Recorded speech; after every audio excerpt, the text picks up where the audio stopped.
Hi, welcome to my class. ये class है pedagogy की फॉर DSSB-PRT। तो शुरू करते हैं आज की क्लास। फर्स्ट क्वेश्चन है, what is the role of primary socialising agency in education. तो प्राइमरी जो सोशलाइजिंग एजेंसी जो होती है वो होती है, इसमें आता है घर। ठीक है, एक बच्चा जो सबसे पहले एक ऐसे एनवायरनमेंट में रहता है जहाँ पे वो सीखता है। सबसे पहला एनवायरनमेंट कौन सा होता है बच्चे के लिए? उसका घर होता है। तो प्राइमरी सोशलाइजिंग एजेंसी में क्या आता है? घर आता है। सबसे पहले तो ये समझने वाली बात है, क्योंकि क्वेश्चन ये भी बनते हैं कि प्राइमरी सोशलाइजिंग एजेंसी में क्या आता है। तो क्या आता है? घर आता है। अब इसमें पूछ रहे हैं कि उसका रोल क्या है, वहाँ पे बच्चा क्या सीखता है। तो क्या सीखता है? Formal learning, development of skills, socialisation, या फिर to inculcate values and believe. तो सबसे पहले जो होता है, बच्चा घर में क्या सीखता है? Option number 4, to inculcate values and believe. Inculcate का मतलब क्या होता है कि एक ऐसी हैबिट जिसको बार बार करके सीखते हैं। ठीक है, हैबिट जो आप रेगुलरली करते हो उसको बोलते हैं इनकलकेट वैल्यूज एंड बिलीव्स। तो एक बच्चे के जो वैल्यूज और बिलीव्स जो होते हैं वो कहाँ बनते हैं? सबसे पहले घर में बनते हैं। घर में वो सबसे पहले सीखते हैं।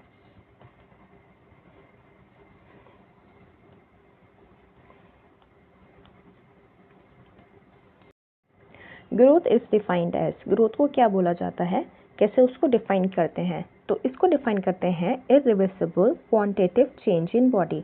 Irreversible quantitative change in body. अगर सपोज हेयर है, अगर हेयर की ग्रोथ क्या हुई है? बढ़ गई है, तो उसको देखा है कि वो वापस फिर छोटे हो जाते? नहीं, उनको फिर क्या करना पड़ता है? कट करना पड़ता है। वो वापस अपना जो होते हैं वो छोटे नहीं होते हैं। ठीक ऐसी ही हाइट है, हाइट एक बार इंक्रीज हो जाती है तो फिर वो डिक्रीज नहीं होती है।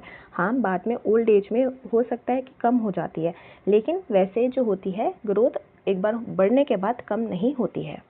और क्वांटिटेटिव क्यों है? क्योंकि इसको मेजर कर सकते हैं। नेक्स्ट क्वेश्चन पे चलते हैं। Heredity and environment influences. Heredity और जो एनवायरनमेंट होता है, क्या उसको वो किस चीज़ को इन्फ्लुएंस करती है? Growth and development, social behaviour, emotions, home environment. बताओ। हेरिडिटी एंड एनवायरनमेंट जो होती है इन्फ्लुएंस करती है ग्रोथ को और डेवलपमेंट को। तो राइट आंसर हो जाएगा ऑप्शन नंबर 1।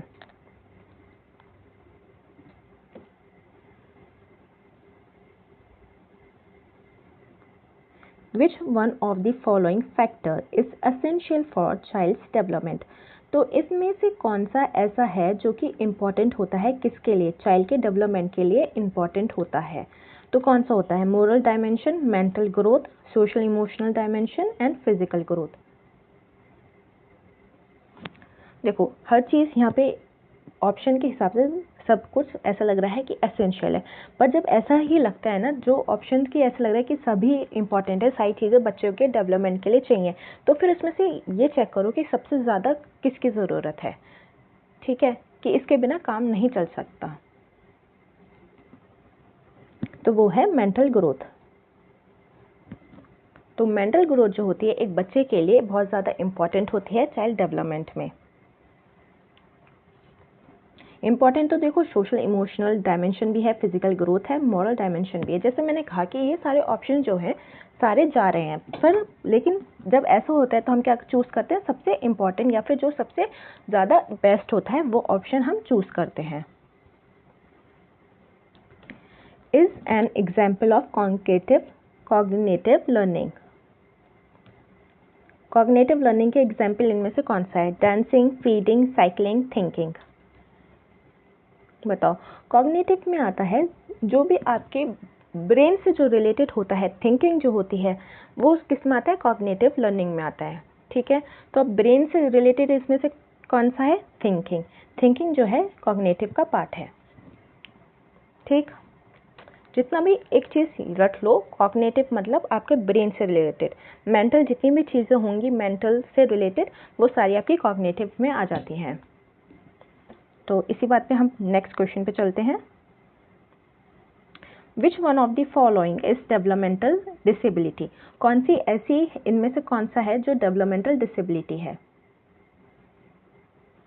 जो एक इंसान के, एक बच्चे के डेवलपमेंट में क्या करती है, डिसेबल है, इसमें डिसेबिलिटी है, ग्रोथ को नहीं, डेवलपमेंट को क्या करती है, इंटरप्ट करती है।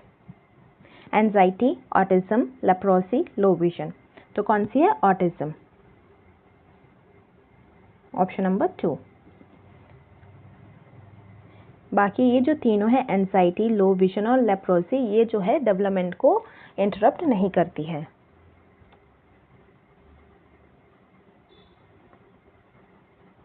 How to inculcate moral values among students. Inculcate का क्या मतलब बताया मैंने, कि हैबिट्स जो कि आप बार बार रिपीट करवा के, उसका रेपिटेशन करवा के एक बच्चे के अंदर उसमें डालते हो, बच्चा उसके रेपिटेशन से सीखता है, तो उसको बोलते हैं इनकुलकेट। तो मोरल वैल्यूज अमंग स्टूडेंट्स में कौन सी हो जाएगी, कैसे डालोगे, सेपरेट मोरल टीचिंग पीरियड्स। उसके लिए क्या सेपरेट मोरल टीचिंग पीरियड्स रखेंगे, तो नहीं, उसके लिए हम क्या करेंगे, टीचिंग पीरियड्स नहीं रखेंगे। थ्रू को करिकुलर एक्टिविटीज़ भी नहीं है। The teacher should set self example as role model to influence the children. ठीक है, तो ये ऑप्शन क्या हो जाएगा, ये होगा ऑप्शन नंबर 3। और थ्रू पंचांतर स्टोरी, तो इस थ्रू स्टोरीज के भी थ्रू नहीं होगा। देखो क्यों नहीं होगा, ये सारे ऑप्शंस क्यों नहीं होंगे। सेपरेट मोरल टीचिंग पीरियड्स का मतलब ही आपका क्या हो जाता है, इनकुलकेट पूछ रहे हैं कि आप किसको हैबिट के द्वारा, ठीक है, किसी हैबिट के द्वारा आप सिखाते हो, तो आप एक टीचिंग पीरियड को अलग रख के वो हैबिट नहीं आती, ठीक है, तो इस वजह से ऑप्शन नंबर 1 नहीं होगा। सेकंड भी इसी वजह से नहीं होगा कि करिकुलर एक्टिविटीज़, आप एक अलग टाइम दे रहे हो कि एक्टिविटीज़ करवा रहे हो उस चीज़ को सिखाने के लिए, जो कि मोरल वैल्यूज़ को सिखाने के लिए, तो एक्टिविटीज़ के थ्रू आप सिखा सकते हो, पर ये जो होता है इसके अंदर नहीं आएगा। तो क्या आएगा, ऑप्शन नंबर 3 आएगा। सिमिलरली 4 भी यही है कि आप अलग से बच्चों को स्टोरी सुना रहे हो, स्टोरी से भी होता है, ठीक है, मोरल वैल्यूज़ आती हैं, बट जो इनकुलकेट का पूछ रहे हैं ना, तो इसका ऑप्शन इससे नहीं होगा मैच। तो ऑप्शन नंबर 3 होगा कि एक बच्चा जो हो रहा है, देखता है टीचर को, टीचर कैसे कर रहा है और उसको सिखाता है। जैसे फॉर एग्जाम्पल, एक अगर टीचर क्लास में आते हैं तो बच्चे क्या होते हैं, खड़े होकर क्या बोलते हैं, उनको विश करते हैं, गुड मॉर्निंग, या फिर जाते टाइम उनको थैंक यू बोलते हैं। तो ये क्या है, ये प्रैक्टिस के थ्रू, ये सही जो चीज़ें आती हैं ये प्रैक्टिस के जो थ्रू होती हैं, इसको बोलते हैं इनकुलकेट। तो आंसर क्या हो जाएगा, ऑप्शन नंबर 3 हो जाएगा।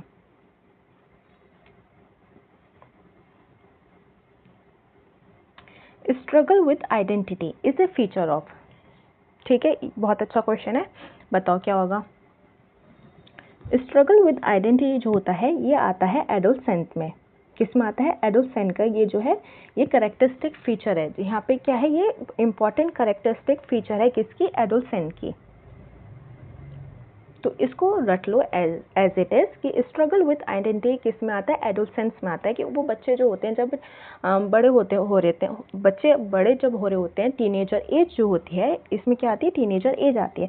तो इसमें वो क्या कर रहे होते हैं, अपनी जो आइडेंटिटी होती है ना, उसमें क्या होता है, उनको ना स्ट्रगल कर रहे होते हैं, उनका सेल्फ स्टीम भी लो होता है इस टाइम पे, एंशियसनेस भी होती है, बेसिकली एंजाइटी होती है, स्ट्रेस रहता है और टेंशन वगैरह होती है। तो ये जो सारी चीज़ें जो होती हैं वो कैरेक्टरिस्टिक होती हैं एडोलसेंट्स की। ओके,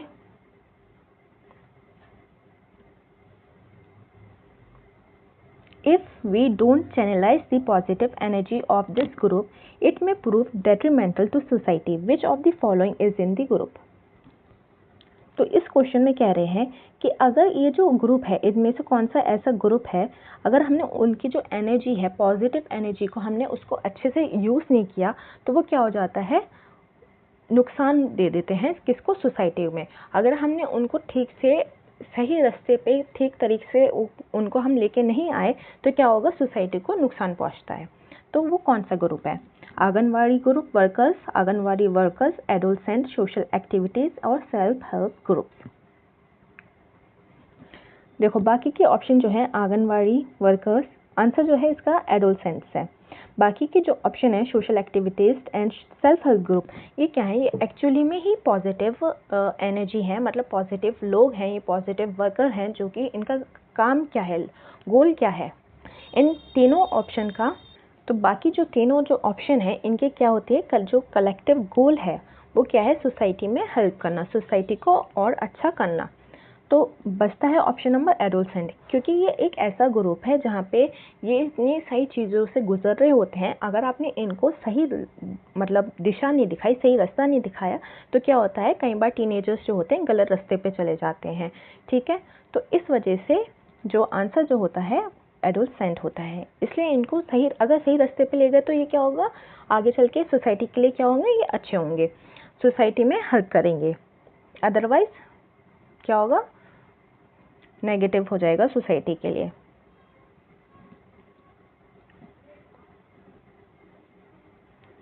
तो नेक्स्ट क्वेश्चन आ जाता है हमारा, the appointment of professional experts is need of the hour in case of.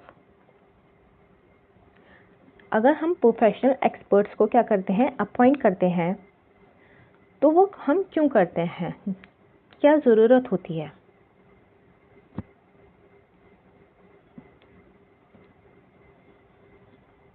तो हम क्यों करते हैं, present day youth in school, teachers, parents, school leaders. एक बार बताओ, स्कूल लीडर्स के लिए होंगे, ये पेरेंट्स के लिए होंगे, टीचर्स के लिए होंगे, तो इनमें से नहीं होंगे। किसके लिए होंगे, present day youth in school, basically adolescents के लिए होंगे, जो टीनेजर्स हैं उनके लिए होंगे। जो प्रोफेशनल एक्सपर्ट्स जो होते हैं, क्योंकि ये क्या करते हैं, थेरेपी देते हैं। Therapy as in body therapy नहीं, मतलब मेंटल थेरेपी की, इस उनको हेल्प चाहिए होती है इस एज में, एडोलसेंस में। ठीक है, तो किसको नहीं मिलेगी, टीचर्स को भी नहीं मिलेगी, पेरेंट्स को नहीं मिलेगी, क्योंकि हम किसके बारे में पढ़ रहे हैं, यहाँ पे हम एक बच्चे की डेवलपमेंट के बारे में पढ़ रहे हैं। तो एक बच्चे के डेवलपमेंट में टीचर्स और पेरेंट्स का रोल होता है, लेकिन इस टाइम पे नहीं है, क्योंकि यहाँ पे किसको, जो एक्सपर्ट्स की जो प्रोफेशनल हेल्प की ज़रूरत है एक बच्चे के लिए होती है। इस वजह से हमारा आंसर क्या होगा, एडोलसेंट होगा यहाँ पे। अगर हाँ, ये भी बहुत अच्छा है कि यहाँ पे क्या हो सकता है, ऑप्शन में एडोलसेंट्स भी हो सकता है, या फिर ये भी था कि प्रेजेंट है यूथ इन स्कूल, ये भी चलेगा, नहीं तो फिर एडोलसेंस है तो एडोलसेंस भी चलेगा। ओके, नेक्स्ट क्वेश्चन पे चलते हैं, the cognitive behaviour of children could be reflected as. अब बताओ, कॉग्निटिव जो बिहेवियर होता है चिल्ड्रन का, वो कैसे बोल सकते हैं, वो क्या दिखाता है, lateral thinking, convergent thinking, divergent thinking और क्रिएटिव थिंकिंग। तो जो कॉग्निटिव बिहेवियर होता है वो किससे होता है, सब मैंने बताया थिंकिंग से। अब क्या होगा, बच्चे जिसे नहीं पता होगा वो क्या होगा, अरे यहाँ पे तो सारे ऑप्शन में थिंकिंग आ गया है ना,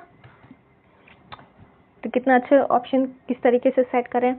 पर कॉग्निटिव जो बिहेवियर होता है वो आता है आपका क्रिएटिव थिंकिंग से, कुछ न्यू करना, और न्यू किस में आता है, क्रिएटिव थिंकिंग से।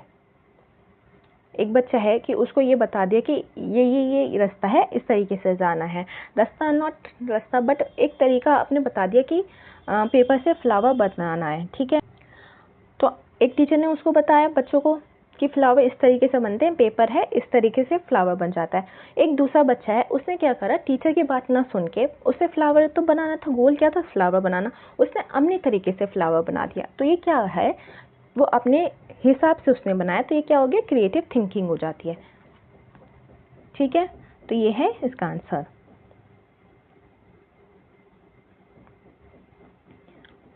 नेक्स्ट क्वेश्चन है, in present day condition in classroom what could be the major challenge for a teacher. वर्तमान में जो एक टीचर, क्या मेजर चैलेंज जो है क्लासरूम में उसको आती है टीचर को, to achieve academic excellence, to make children play on playgrounds, to sustain the interest and attention of the students, to keep children away from cell phone। तो इस समय क्या आती है, टीचर को किस चीज़ की प्रॉब्लम सबसे ज़्यादा आती है, कि बच्चा जो है अपना इंटरेस्ट और अटेंशन जो है स्टूडेंट का बना रहे। ये जो है टीचर को क्लासरूम में इस चीज़ की जो है चैलेंज है कि बच्चे को किस तरीके से अपनी जो क्लासरूम है उसका इंटरेस्ट और जो है अटेंशन जो है क्लासरूम में बना रहे, जो एक टीचर जो पढ़ा रहा है उसमें जो है बच्चे अटेंशन दे। तो एक टीचर का क्या चैलेंज हो जाता है, ऑप्शन नंबर 3 हो जाता है। अब देखो ऑप्शन नंबर 1 जो है टू अचीव एकेडमिक एक्सीलेंस, ये एक जो है टीचर का गोल नहीं होता है, और तो गोल नहीं है तो ये फिर चैलेंज भी नहीं होगा। बेसिकली यहाँ पे क्या बन रहा है, चैलेंज की बात करने कि बच्चा जो है क्लास में कैसे अटेंशन उसकी बनी रहे। तो एकेडमिक एक्सीलेंस जो होता है एक ये नहीं होता रोल, टीचर का गोल नहीं होता। To make children play on play grounds, तो ऐसा भी कुछ नहीं है। To keep children away from cell phone, classroom में जो होते हैं बच्चे जो होते हैं, खासकर छोटे बच्चे तो नहीं लेके आते सेल फोन सामने, और बड़े भी अगर लेके भी आते होंगे तो वो टीचर के सामने नहीं रखते, है ना, तो ये भी प्रॉब्लम नहीं है। What is juvenile delinquency? Juvenile delinquency क्या होती है?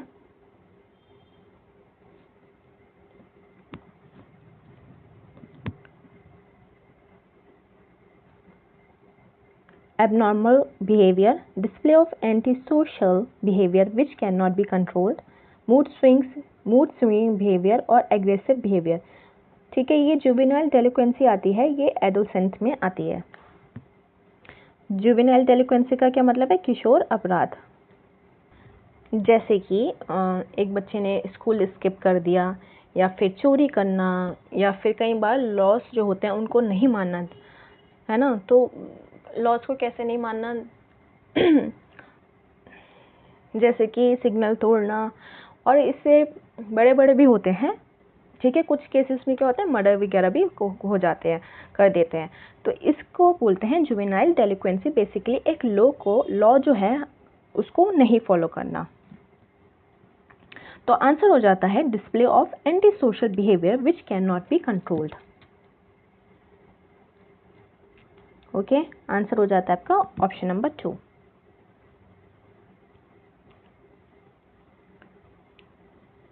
Home is a socialising agent. देखो, ये चीज मैंने फर्स्ट क्वेश्चन में बताई थी कि इस तरीके से भी क्वेश्चन आता है। तो होम क्या होता है? प्राइमरी सोशलाइजिंग एजेंट होता है। Option number 3। सेकेंडरी में क्या आता है? आपका आता है स्कूल। ठीक, the school leader must encourage. अब स्कूल जो लीडर जो होता है उसका काम क्या होता है? Student to voice their feeling, teachers to experiment, parents to visit the school frequently, NGOs to render suggestion. तो एक स्कूल लीडर का काम क्या होगा? Student to voice their feeling, तो वो क्या करेगा कि मोटिवेट करेगा स्टूडेंट्स को कि अपनी जो बात है वो रखो। ये काम होता है स्कूल लीडर का।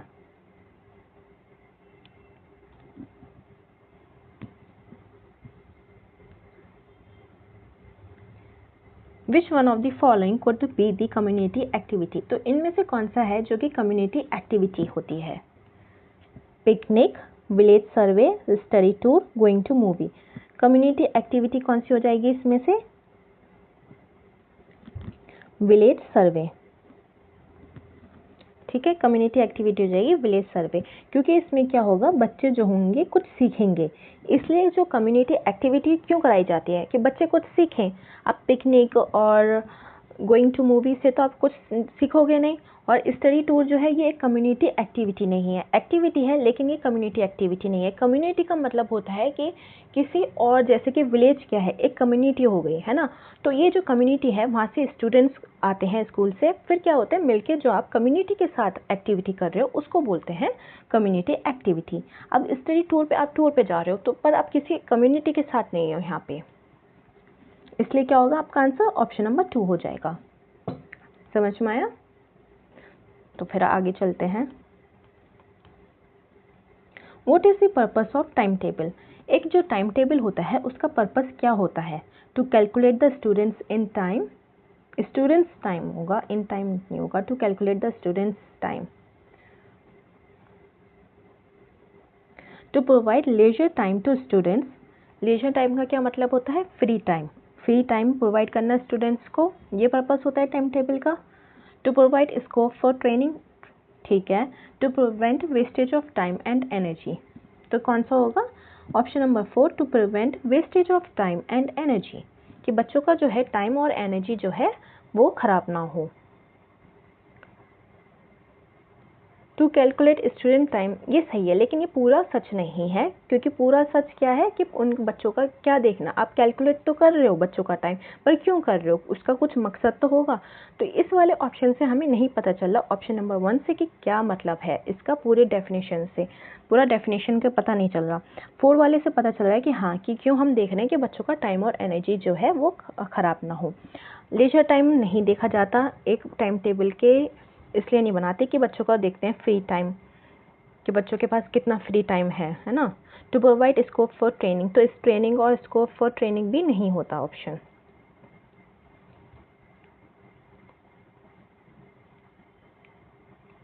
What is the purpose of feedback in school system, feedback जो होता है उसका काम क्या है।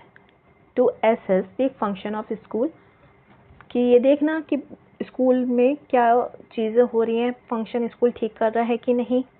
To introspect and improve, introspect करना, और इंट्रोस्पेक्ट का मतलब क्या है कि कैसा कर रहा है स्कूल का सिस्टम, और उसमें इम्प्रूवमेंट हो कर सकते हैं कि नहीं, उसको और बेहतर बनाना। To measure the learning level, बच्चों का जो है कितना बच्चों ने सीखा वो आता है। To get grants from the government, government से क्या होता है ग्रांट्स लेना, ग्रांट्स क्या मतलब होता है, जो कुछ गवर्नमेंट कॉलेजेस होते हैं तो वो क्या करते हैं, उनको स्कूल गवर्नमेंट जो होती है स्कूल को पैसे देते हैं, ठीक है, उसकी मेंटेन रखने के लिए। तो इसलिए ये पर्पस होता है फीडबैक का, तो नहीं, फीडबैक का पर्पस क्या होता है, टू इंट्रोस्पेक्ट एंड इम्प्रूव, कि उसको देखना कि हम क्या बेहतर कर सकते हैं उसको, ये चीज़ होती है। तो ग्रांट्स लेना मेंटेन करने के लिए कॉलेज को स्कूल को, वो नहीं होता। लर्निंग लेवल्स फीडबैक में नहीं आता। To assess the function of school, function का जो है एसेस करना कि स्कूल ठीक कर रहा है कि नहीं, ये सारी चीज़ें, तो ये भी ऑप्शन सही है, लेकिन इसमें ये नहीं बोल रहे कि फंक्शन तो ठीक है, पर क्या हम इसमें जो है सेकंड ऑप्शन जो है ज़्यादा बेहतर है। टू इंट्रोस्पेक्ट भी करना और साथ में उसको इम्प्रूव करना, तो फीडबैक का जो होता है इंट्रोस्पेक्ट एंड इम्प्रूव होता है। तो ऑप्शन नंबर जो सेकंड होता है वो आंसर होता है इसका। नेक्स्ट क्वेश्चन पे चलते हैं हम। Why school inspection is carried out, school में जो इंस्पेक्शन जो होता है वो क्यों होता है। To find faults with principal, principal में जो है उनकी खामियाँ निकालना, गलतियाँ या खामियाँ जो है प्रिंसिपल में वो निकालना, तो वो तो नहीं होता है स्कूल इंस्पेक्शन का। To grant funds, grant funds का वही है कि स्कूल को और फंड्स मिले, तो इन स्कूल इंस्पेक्शन का ये भी नहीं है। Reason to know the potential of school function, to know the potential of school function, ठीक है। It is an administration requirement, तो ऑप्शन नंबर 4 भी नहीं होगा कि इस क्यों, क्या मतलब हुआ इसका ऑप्शन नंबर 4 का, कि क्योंकि ये रिक्वायरमेंट है इसलिए कर रहे हैं, क्योंकि जॉब है इसको करना ही पड़ेगा, नहीं, ये भी नहीं होगा। आंसर होता है हमारा 3, to know the potential of school function, कि जो स्कूल कैसे फंक्शन कर रहा है और इसको हम इम्प्रूव कर सकते हैं, पोटेंशियल है कि नहीं, हम और क्या अच्छा कर सकते हैं। तो बेसिकली स्कूल इंस्पेक्शन का काम यही है कि हम इसमें स्कूल हमारा अच्छा कर रहा है कि नहीं कर रहा, और इसको और कैसे अच्छा कर सकते हैं, तो यही है सारी चीज़ें। तो आज की क्लास इतनी है, बताना कमेंट सेक्शन में क्लास कैसी लगी, मज़ा आया। अगर अच्छी लगी हो क्लास तो लाइक और सब्सक्राइब करना। मिलते हैं नेक्स्ट क्लास में।